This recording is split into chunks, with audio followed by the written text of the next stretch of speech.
This is Sunrise Extra, streaming live on Wave Now. Good morning, 7 o'clock right now. Those kids, many of them on the buses heading off to school for the first day. Yeah, big happy first day of school to our students in New Albany, Floyd County schools, and in Bardstown too. I mean, hey, it's that time of year. It's that time of year, and the weather is cooperating. We love to see that, right? That's what we're really excited about as those kiddos are heading out to school. Nothing really to slow you down weather-wise, and this is the view from our SkyTrack camera looking over Spaghetti Junction. That sun shining bright, so of course adjust the visors before you start driving, and of course don't forget the sunglasses as you're heading out as well. Our temperatures right now mainly in the 60s. The only exception we have to that, North Vernon currently at 58 degrees. Humidity relatively low. A lot of us are in that humid category. Typically we're in the sticky or miserable category at this time of the year, so that's a significant drop in the amount of moisture that we have across the area for sure. And we're going to keep that humidity low even as we rise into the mid 80s for your highs this afternoon. So overall, a very pleasant day before we add into small rain chances as we head into your Wednesday and Thursday. Olivia. And as we take a quick look at your traffic right now, most of the traffic map looking green, except we do have two little icons there showing a couple of crashes. So let's start with this one on Dixie Highway at Dumanil Street. Expect some delays there. That happened around 30 minutes ago.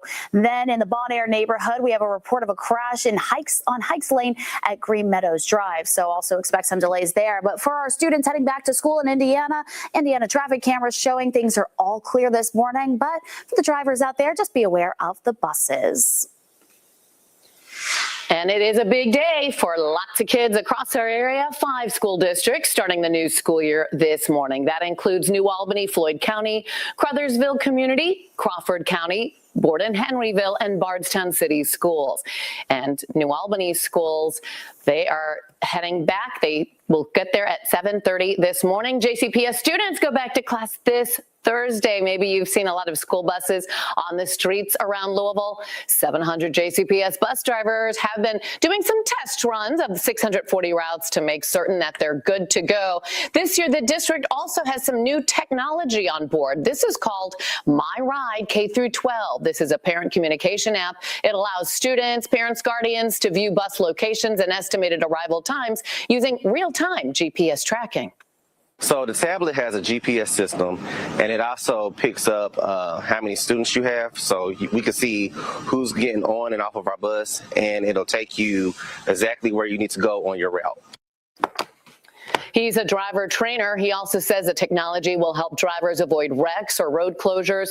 Parents can sign up for a My Ride account on the JCPS website, and you can also download the app from the App Store or Google Play.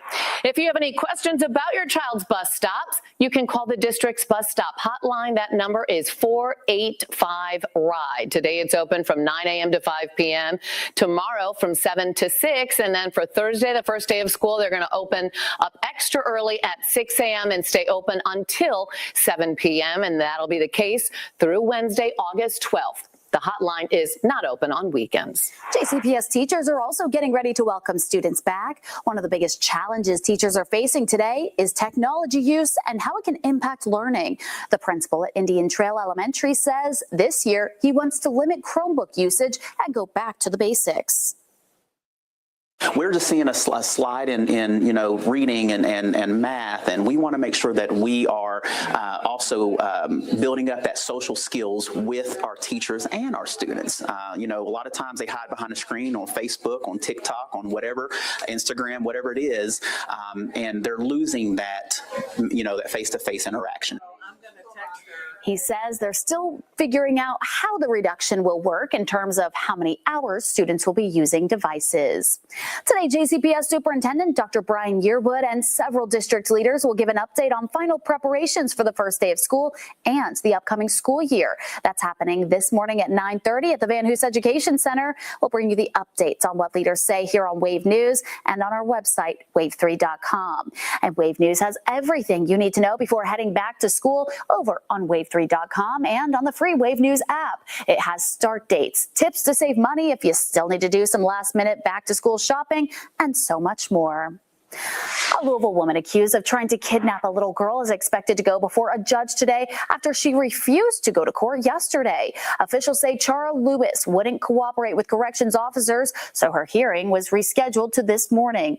Lewis was arrested Sunday in the Portland neighborhood after an 8-year-old girl told police Lewis approached her outside and asked if she needed help finding her mother. The child told officers she ran to her home and Lewis chased after her. The girl made it inside and locked the door behind her, but police say Lewis then grabbed a metal garden pole and beat on the door trying to get in, damaging a window screen.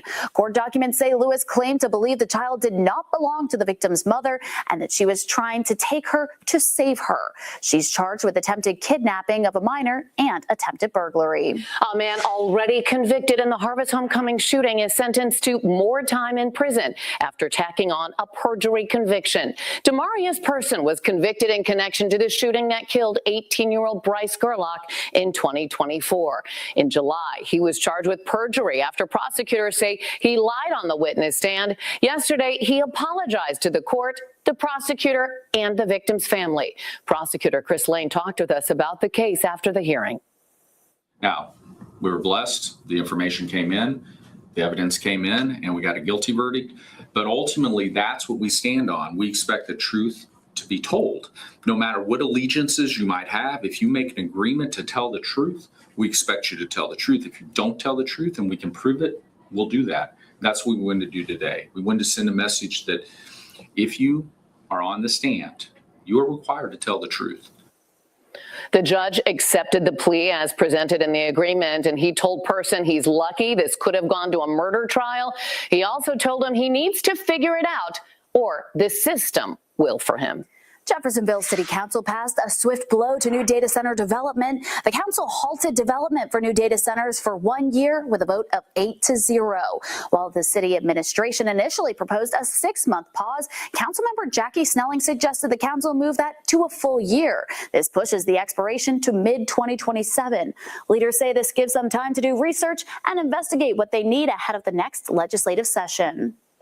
But a data center could be located basically in any zone that is industrial. So what that means is, and that we have industrial zones that are adjacent to residential zones, whether they be R1, R2, R3, or a multifamily. So that is a problem under our zoning code that the moratorium allows us to address that. New Albany has passed its own temporary moratorium on data centers, while Charlestown leaders debate adding an ordinance after they approved a new data center to be built. LMPD wants to find the people responsible for damaging parts of Sun Valley Park. Councilwoman Crystal Bass says someone on four-wheelers tore up the golf course. She posted on Facebook that repairing the course will take some time. Someone also used spray foam to draw swastikas in the parking lot. If you have any information as to who did this, call police. Today, LMPD is looking to connect with the community. It's hosting some events for the annual National Night Out. This is the map of where each event will be held tonight. They have 7 different ones spread out around the city. Each will give you a chance to meet with officers and learn more about LMPD too. The National Night Out starts at 5 and it lasts until 8 p.m. The Theater X property in Clarksville is up for sale. Our partners at the News and Tribune report the property's real estate broker says the building on East Highway 31 has been on the market for more than a month. The broker said he's received numerous inquiries from people interested in transforming it into multifamily residences or industrial developers. Earlier this year, after several years of litigation trying to get the adult business to comply with certain ordinances and regulations, the town of Clarksville settled with AMW Investments. Still to come, some members of an Indiana fraternity are facing charges for hazing. More on how prosecutors say they traded pledges that led to 2 of them being taken to the hospital.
This week has been all about back to school, as a lot of districts in our area are getting students back to the classroom. Throughout the past couple of weeks, thousands of student athletes have also been back on school grounds practicing in the heat. Team trainers are paying close attention to their players and also the weather, making sure the heat index and humidity are not too high to put athletes at risk. One tool U of L health supervisors count on is a wet bulb globe thermometer. So, for example, in football, it helps them decide if indoor practice is necessary, pads or no pads, and if they need to take more frequent water breaks. This is a wet bulb globe thermometer. It's an instrument for measuring the ambient temperature, humidity, wind speed, and then the effect, the solar radiation or the effect of the sun as it relates to heat. So this unit actually has the Kentucky High School Athletic Association guidelines built into it. So it tells us what are the restrictions today. Is it a day where it's too hot to practice at all? Is it a day where the kids are not allowed to wear their equipment? Is it a day where we can only practice for an hour, for example? So it gives us those guidelines and we just follow along. Another tool athletic trainers are using during hot days is letting players soak in ice baths for at least 10 minutes to counter potential heat exhaustion. And a lot of schools also adjust the practice time. Like my son playing soccer, they're doing it in the morning hours. Yeah, early mornings. And hey, the kids will complain about that, but I will tell you it's the best time to practice because you're accomplished so much in the morning and it feels so much better. Get your day off to a good start. Yeah, and you don't have to deal with the extreme humidity coupled with, of course, those high temperatures. And thankfully, for those kids who have practices today, we're not dealing with crazy humidity, which is certainly some good news. But we will see some more of that ramping up as we head into later on this week. Right now, we will see plenty of sunshine. Already seeing that going on our SkyTrack camera as we look from downtown Louisville over Spaghetti Junction. So off to a pretty good start there. But for those of you maybe traveling further to the east, make sure you have the sunglasses ready to go because that sunlight will be right in your eyes. Mainly clear skies across the entire area this morning as high pressure is doing its thing, keeping things quiet and keeping the multiple systems off towards our north and south away from us for now. Anyway, with the drier air in place, with the clear skies overnight earlier this morning, our temperatures have been able to drop down into the low 60s in most spots. We are sitting at 67 degrees, though, in Fort Knox and at the airport in Louisville, 59 degrees for those of you in North Vernon. Across the metro area, seeing most of us sitting in those mid-60s to start off the day, including in New Albany, where it's currently 64 degrees. Same thing for those of you in Fairdale, 61 right now in Shepherdsville. Over the next 12 hours, with the sunshine around, we will return to the mid-80s for your highs. So pretty pleasant overall and still below average in terms of those highs. For tonight, falling down into the 60s for your lows with mainly clear skies. We do add in a little bit of humidity for tomorrow. And that will mainly be for those of you south of the parkways, because that is where we're going to be looking at a little bit more of those isolated rain chances coming our way. But for tomorrow, most of us maxing out in the mid to upper 80s, highs near 90 in the Louisville metro. That heat helping to fuel a couple of those pop-up showers and thunderstorms expected for those of you mainly south of the parkways, because you're closer to that stationary front. So that is why that extra moisture will be in your area. But once we get into your Wednesday night, anything that popped across the region will quickly dry out and fall apart as we lose the heating of the day. We could add in a few more of those isolated downpours on your Thursday, and that cold front off towards our northwest will scoot towards us as we head into the weekend. This is what's going to keep those rounds of scattered showers and thunderstorms for portions of your Friday and into parts of Saturday. Still not seeing a complete washout for either of those days. Like what we saw over the weekend, we could get some breaks in between the rounds of rain, which is something we'll keep a close eye on, especially with so many events happening this weekend. Then for the beginning of next week, drying out and heating up and adding in some more rain chances by next Wednesday. Thank you. 7 Indiana University fraternity members are facing criminal hazing charges. 2 people had to go to the hospital for serious injuries they had at an initiation event last fall. IU police opened an investigation into Phi Kappa Psi October 2025.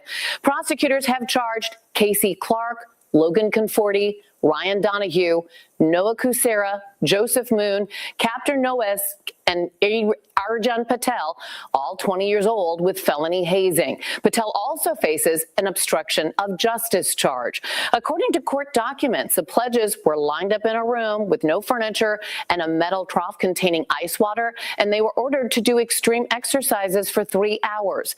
Documents also show that 2 hospitalized pledges developed serious medical conditions from their injuries. They all have a summons to appear for an initial hearing September 1st. The University of Louisville is entering a new technological space with the launch of the Kentucky Center for Digital Innovation. The $10 million state-funded group aims to secure and advance the Commonwealth's tech landscape, though it currently operates as a one-man show. Director Cody Bumgardner, who was hired to lead the initiative, says it's just getting started. He brings experience to his new role as he spent nearly 25 years at the University of Kentucky, where he led the school's Center for Applied Artificial Intelligence. Now his focus is on building a robust team at U of L, with plans to recruit 6 full-time staff members and students. On a day-to-day basis, Bumgardner and his team will work directly with companies to evaluate technical problems and scope out customized solutions. Almost like a consultancy, you would do a scoping conversation to say, what are your problems? What are things we can do? That's really where we should live, is having experts that know how to package things, and then in some cases actually move new technologies forward to solve specific problems. He says the group also plans to build original software, design custom artificial intelligence tools, and program advanced robotics. Bumgardner wants the work they do to put Kentucky on the map, as he says they'll do work that other states aren't doing. And today, a group of AI companies is... Oh, Shannon. Today, a group of AI companies is expected to get a briefing at the White House about how the government will review their new models before public release. President Trump signed an executive order in June that gives the government access to most advanced AI models up to 30 days before their release. The meeting is expected to focus on the government's framework for future reviews. Representatives from OpenAI, Google, and Anthropic are expected to attend. It's a big day for lots of kids across our area. 5 school districts start off the new school year this morning. That includes New Albany, Floyd County, Crothersville Community, Crawford County, Borden-Henryville, and Bardstown City Schools. New Albany, Floyd County Schools is the largest district going back this morning. School leaders say they've been preparing for months to welcome students back into the classroom. And Rob Wells is live at Green Valley Elementary, where school starts in less than 1 hour. How is the excitement there, Rob? Yeah, it is building, you could say. That is an understatement. I'm getting a lot of thumbs up out here this morning and a lot of excitement. About 350 pre-K through 4th grade students just coming back from another great summer, and they are getting ready to learn. Melissa Saxon is the principal out here. I said, how would you rate today? And you said a perfect 10. We like that. 10, yes. We like that. You've been here 7 years. Yes. It's always a challenge every year to get things off to a smooth start. Mm-hmm. What are some of the key ingredients that you always keep in mind for students and parents? Well, for parents, I just want parents to know that we do prioritize safety and academics here at Green Valley. We do have a new theme this year. We're doing a Disney theme, also mixed with kindness. We're at Green Valley, where kindness creates magic here. So we are really focusing on integrity, being kind to each other, and learning in a safe environment. And some changes this year. We know we have the bell-to-bell ban on cell phones. And that does even, some of your youngest students even have some of those cell phones. They do. And parents have been very responsive to that and very helpful. And we do ask kids they can have their phone, but just have them in their backpack and turned off during the school day. Okay, wonderful. Any changes, anything that parents need to know as far as getting the kids home, or any changes that maybe you wanted to stress? Just be patient with this first couple of weeks, because we do have, it's new routes. We do have a couple new bus drivers this year. So just be patient and download that Stop Finder app. It will help you and you can track the bus. Melissa Saxon, thanks so much. Off to another great academic year. And speaking of all those buses we were talking about, 120 of those drivers out there on the road. So certainly watch your speed no matter where you're at throughout this district. It's going to be off to another big, busy academic year. Safety is always key priority. Back to you guys now in the studio. Thank you so much. We hope all those kids have a great first day of school. It's always fun to see like the little ones too. Yeah, and then the kindergartners. Backpacks that are bigger than that. It's so cute. Just ahead, a new plan looks to make it safer for people to get around the Portland neighborhood. What improvements are coming and how it can make it easier for some to get to the waterfront.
Community leaders want to make the Portland neighborhood safer for walkers and bikers. Their new project would involve improving the I-64 interchanges at 22nd Street and improving access to Lannon Park. State leaders are looking at some options for this project. It is called Reconnecting Central Portland to the Riverfront. They want to look at concrete fencing like the kind found near Waterfront Park, metal mesh fencing that's more difficult to cut or climb, and landscaping and trees. They want to make the neighborhood safer and more inviting. Portland has a really high percentage of bike riders and also walking pedestrians, but we could certainly use some more shade on our streets. I'm really hopeful to see improved walkability in the neighborhood and, as I said, improved traffic calming measures. Leaders say they also might rebuild the two walking bridges that go over I-64. The project website says the final design phase should be done in 2027, and then construction should start in 2028. Officials have unveiled this year's theme for the annual Jack-o'-lantern Spectacular at Kentucky Kingdom, Planet Pumpkin, a global adventure. Visitors will be taken on an international journey when they walk the trail of hand-carved jack-o'-lanterns. You'll see everything from local landmarks and traditions to pop culture icons. The Jack-o'-lantern Spectacular will be hosted at Kentucky Kingdom this year, starting October 1st, and tickets are already available right now on the park's website.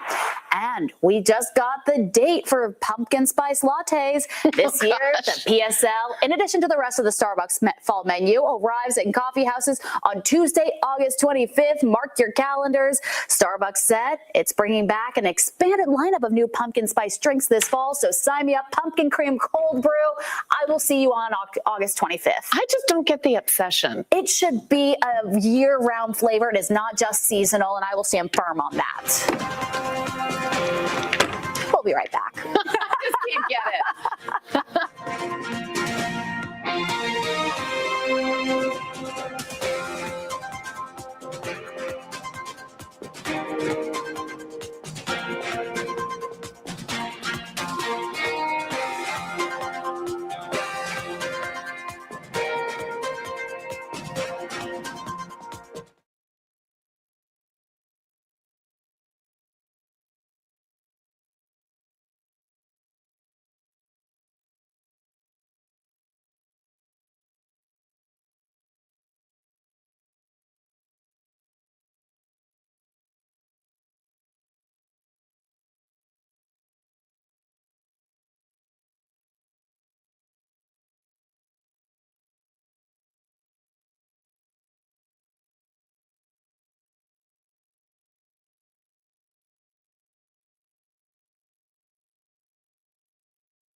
This Wave News Update is sponsored by Morgan & Morgan.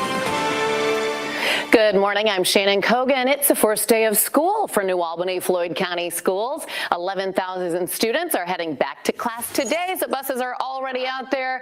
First classes start at 7:30, and new this year is a bell-to-bell phone ban, changing it so students will not have access to their cell phones during the school day. Here's a live look at one of those schools. Other districts going back today include Crothersville Community, Crawford County, Borden, Henryville, and Bardstown City Schools, and that is Green Valley School. Soon it will be filled with kids. I always love to see them on the first day because they're just so excited and so adorable. So congratulations to all those kiddos heading back today. What we're seeing right now, plenty of sunshine out there, a few clouds here and there, but overall most of us starting off the day with the sunshine and mainly clear skies. So temperature is pretty comfortable, as well as everyone is currently sitting in the 60s. Most of us waking up to low 60s this morning across the metro.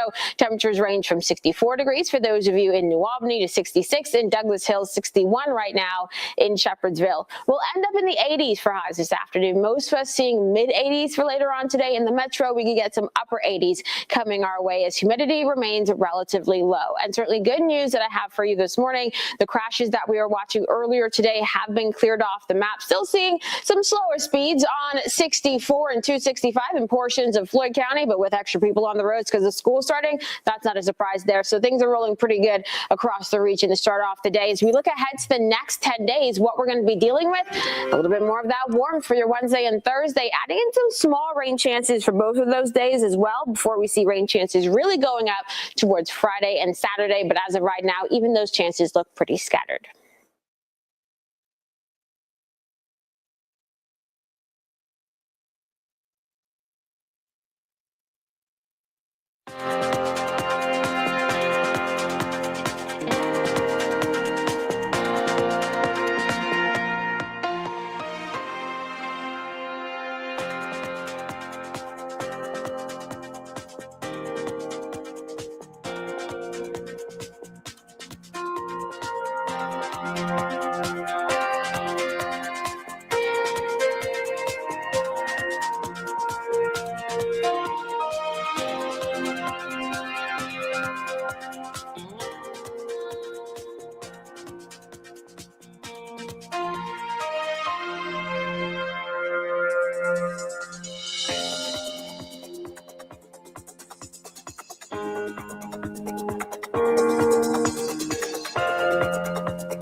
Hey, good morning and happy Tuesday. Hope it's off to a great start for you. Thanks for staying with us here for Sunrise Extra. I'm Olivia Russell. Well, we're getting new reaction as Churchill Downs says it's teaming up with the New York Racing Association to create a brand new season-long championship. This 6-race competition is set to launch in 2027. It will kick off with the Kentucky Derby and feature a new championship race in Louisville happening in September. Wave News reporter Meredith Lee talked to a trainer about what that future looks like. This summer, Golden Tempo's trainer made a call that raised eyebrows, skipping the Preakness Stakes to give the Derby winner more time to recover. 2 weeks later, Golden Tempo won the Belmont. That decision is now a preview of what horse racing could look like under a new model. Churchill Downs Incorporated and the New York Racing Association announced Monday the creation of the Thoroughbred Championship Series, a 6-race season-long competition launching in 2027. Trainer Dale Roman says that kind of calculated rest, not overrunning horses, is exactly the strategy the series will reward. That's where some strategy will come in. Which race are you going to take off? So you're primed and ready for the next race. The series spans 5 months and 6 races, starting with the Kentucky Derby at Churchill Downs on May 1st, running through Belmont Park in Saratoga, and ending with a brand new championship race back here in Louisville in September. A $5 million prize pool rides on the final standings. Churchill Downs' CEO says the series is built around what today's sports fans are looking for. They want stories that unfold over time. They want rivalries, standings, and meaningful competition that builds from one event to the next. But one story is notably absent from the series, the Preakness Stakes. Churchill Downs tried to buy the Preakness brand earlier this year for $85 million. Maryland matched the offer and kept it. What that means for the future of the Preakness and the Triple Crown is not yet clear. Roman says he isn't focused on what's missing. He sees the series as a turning point for the sport. Keeps people interested during the whole season. And we're going to have a lot of national coverage, and they'll be promoting the sport through the 6 races. They're big races, big purses. And I think it's going to be really good for racing. Meanwhile, business owners across Louisville say they're excited about the possibility of new races bringing in even more tourists to town. The owner of Osteria Restaurant says he hopes it attracts some racing fans to the area outside of Derby Week. Derby is great. Let's go ahead and do another one like that all year round. I mean, it just gives an opportunity once again for people to come in July and September, experience our horse racing, experience our bourbon. And what's great for me is experience the culinary scene, because we have such an electric culinary scene. Again, we know the 2 other races are set in Louisville for July and September, but we don't know the exact dates and times just yet. Governor Andy Beshear took to Facebook to explain his thought process about how he may deal with a potentially vacated U.S. Senate seat because of Senator Mitch McConnell's health. Governor Beshear says there's been a speculation about the need to call a special election before August 3rd. However, he says the date has no legal impact on his options if there's a vacancy in 2026. Governor Beshear writes that with McConnell not voting on Senate business, it's one less vote on matters congressional Republicans have as top priorities. As for the health of Senator Mitch McConnell, we've yet to get an update this week. The last update came last week as it showed the senator in a photo with his wife, Elaine Chao. Representatives for the senator say McConnell has been recovering from a fall on June 14th. They say he left the hospital and was taken to a rehabilitation facility to limit his risk of future falls. The Metro's Office of Inspector General wants to see change after a new report says LMPD has shown racial disparities when drivers are pulled over for traffic stops. The office writes it is alarmed by the findings, which show racial disparity in the composition of traffic stops, substantial department-wide disparities in discretionary searches, and lower search effectiveness involving Black subjects. The 2025 report found 47% of all stops involved Black people, even though census data shows Black people make up about 20% of Louisville's population. White people, which make up 60% of the population, accounted for 41% of LMPD traffic stops last year. The data also shows Black people are being searched more often without better results. The OIG says the disparity was not confined to a specific area of the city. Instead, it took place in every neighborhood across Jefferson County. Now the office is calling on LMPD to establish measurable corrective actions and deadlines to implement them. Well, Kentucky continues to rank among the states with the lowest kindergarten vaccination rates in the country, according to the new CDC survey. The latest data shows 86% of Kentucky kindergartners were up to date on their required vaccinations during the last school year, compared to the national average of 91%. That ranks Kentucky 5th lowest in the nation. Access to health care could be part of the blame. A 2024 study found that 107 of Kentucky's 120 counties are designated as health professional shortage areas, meaning there's roughly one healthcare provider for every 3,500 patients. Clark County currently has the highest percentage of up-to-date vaccinated kindergartners at 95%, as Jefferson County sits at just 81%. Well, new developments, a committee will vote Thursday on whether to hold Dr. Anthony Fauci in contempt of Congress. That's according to Kentucky Senator Rand Paul, who chairs the Senate Homeland Security and Governmental Affairs Committee. Fauci used his Fifth Amendment right more than 100 times last week when he was asked by the committee about the origins of COVID-19 and the national response to the pandemic. Paul and other Republicans accused Fauci of lying in earlier testimony about the coronavirus origins, something the longtime National Institutes of Health Sciences has denied. Senator Paul says he wants to get the Department of Justice involved. What do you expect on this contempt vote? Is that on Thursday? And what do you expect to happen? Thursday, and I'm not sure yet what the vote will be, but we'll find out Thursday. If you get the votes in the committee, is that enough to charge him? Well, we don't do charging. The Department of Justice does. So if we win the vote on Thursday, my plan is to send it to the Department of Justice. Before leaving office, President Joe Biden issued preemptive pardons for Dr. Fauci. Well, we're going to take a quick break. When we come back, we'll talk about the cyclosporiasis outbreak that's not just unpleasant now, it's turning deadly. Plus, we'll have a quick check of your forecast with meteorologist Tawana Andrew. That's coming up in just 2 minutes.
Meteorologist Tawana Andrew here with your Tuesday forecast. And for today, we're talking about plenty of sunshine across the region yet again. Humidity still relatively low, and we'll see highs getting into the mid 80s for most of us for highs, but some upper 80s possible in the Louisville metro. For tonight, with the clear skies and light winds, we shall return to the 60s across the region, but we won't be as cool with slightly higher humidity coming our way overnight tonight into early tomorrow morning. As we look ahead to the next 10 days, here's what we're going to be keeping an eye on. Some more of that heat around for your Wednesday, but we'll also watch for a few isolated downpours trying to pop, especially for those of you furthest to the southeast of Louisville. We do see another chance for some of those isolated downpours for your Thursday, and then Friday into Saturday is when a cold front approaches, bringing some more of those scattered showers and thunderstorms our way. So we'll watch that for the beginning of the weekend, but both of those days still not looking like a washout. We'll dry out and heat up as we head into the beginning of next week before more rain arrives by next Wednesday.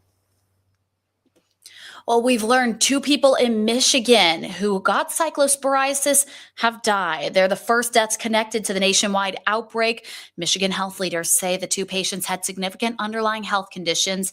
They say this, along with the dehydration from the disease, likely led to their deaths. Information about the 2 have not been released yet, but Michigan has the most cases in the country with over 11,000 confirmed. In our last Kentucky update, the Kentucky Cabinet for Health and Family Services said 620 cases were reported in the Commonwealth. Jefferson County remains the highest across the state with 41 cases. The 2 other highest reports are Fayette County with 29 and Madison County with 16. And the Indiana Department of Health reports nearly 300 cases in Fort Wayne. This is out of 1,300 statewide. In our area, Harrison County has the most cases with 53. Clark County is reporting 46, and Floyd County has 42. Well, nearly 250 dogs have been rescued from a hoarding situation along the Adair and Metcalfe County line, with some of the animals now getting care in Louisville. Volunteers found 244 dogs ranging from Chihuahuas to Rottweilers, some just weeks old, others seniors. They were packed in cages, hiding under cars, and living among trash on a roughly 5-acre wooded property. Kelly Basham, the director of operations for the animal rescue group Guardians of Rescue, said she received a tip about the home and contacted state police. She gave the homeowner a choice: surrender the dogs or wait for a warrant. The owner surrendered, explaining the animals were left behind after her mother, a breeder, died a few months ago. The dogs are now spread across rescue groups in at least 4 states. The Arrow Fund brought 6 of them here to Louisville. I had to fight the tears back. When we lay down and go to bed at night, we relive this over and over. They're both pretty starved for affection. It's like they've never really been loved or been on a soft bed or anything their whole life. Guardians of Rescue said they'll post adoption details in the coming weeks. The Arrow Fund is also asking for more fosters and donations to give the dogs the care they deserve. Well, it's a call police in southern Indiana thought they would never hear. An alligator just strolling the streets of Jeffersonville. We've now learned a paper delivery driver on his way to work is who spotted the gator early Sunday morning. Larry Bishop called police, who came to take the reptile away safely to the Kentuckiana Scaletuary. Facility staff say the gator looks to be around 4 feet long. Bishop, the Courier-Journal delivery driver who saw the reptile, says his discovery interrupted a pretty average workday. Of course, I called the supervisor and told him, what papers I did have finished. I'd be a little late because of the alligator, and he thought I was joking because he said this guy named Bill seen some monkeys. I said, no, I got pictures on it. So I took a picture of the alligator, and when I went and seen him, he seen it was on Facebook because he gets on Facebook and seen it. And he thought they all thought I was joking, and I showed him the picture and stuff. So now that we know Larry's telling the truth, what about Bill and his monkeys that he saw?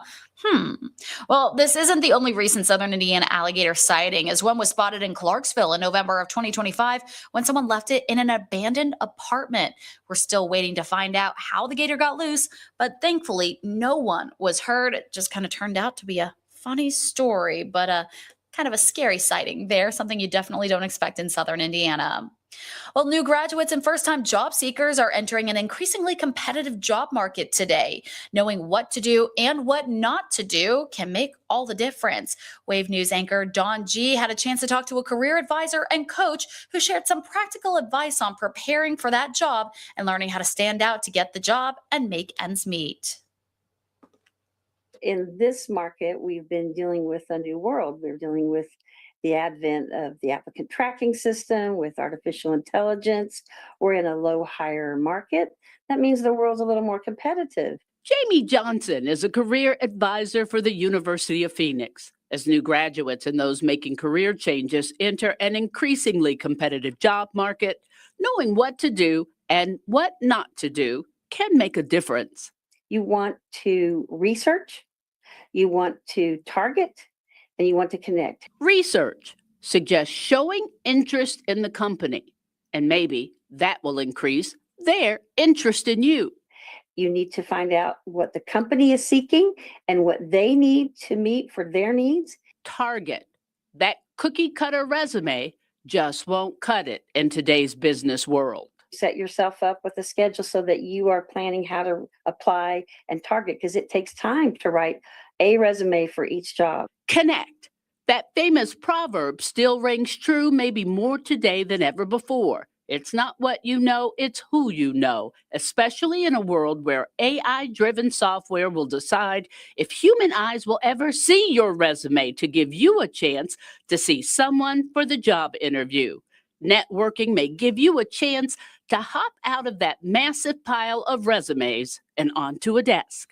The world of work is based on relationships. What are you doing to build yourself professionally? Are you joining a professional association? Was there a leadership program? Is there a community activity? Even if you apply for the job and you don't get the job, try to keep or make a relationship. You're not going to allow the relationships to go away. You're going to actually build relationships when these rejections come. You're going to stay in touch with people. As you prepare to get your dream job or new career, your work right now is to prove why you are the one. You do deserve it. You are marketing yourself now. You now have to be the CEO of me. And experts say it's best not to use the same resume for each job. You can have a template, but you must tailor it to the exact job that you're looking for using words from the job post, so digital screeners may actually select you for the next step. So to find out more on those tips and tricks, just head over to our website, wave3.com. Well, it is August, so that means football season right around the corner. We'll talk football coming up after the break.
Well, we're getting a closer look at what the Kentucky football team will look like as the Cats prepare for their first season under new head coach Will Stein. Wave Sports Director Kendrick Haskins made the trip to Lexington to hear from the new Cat in charge.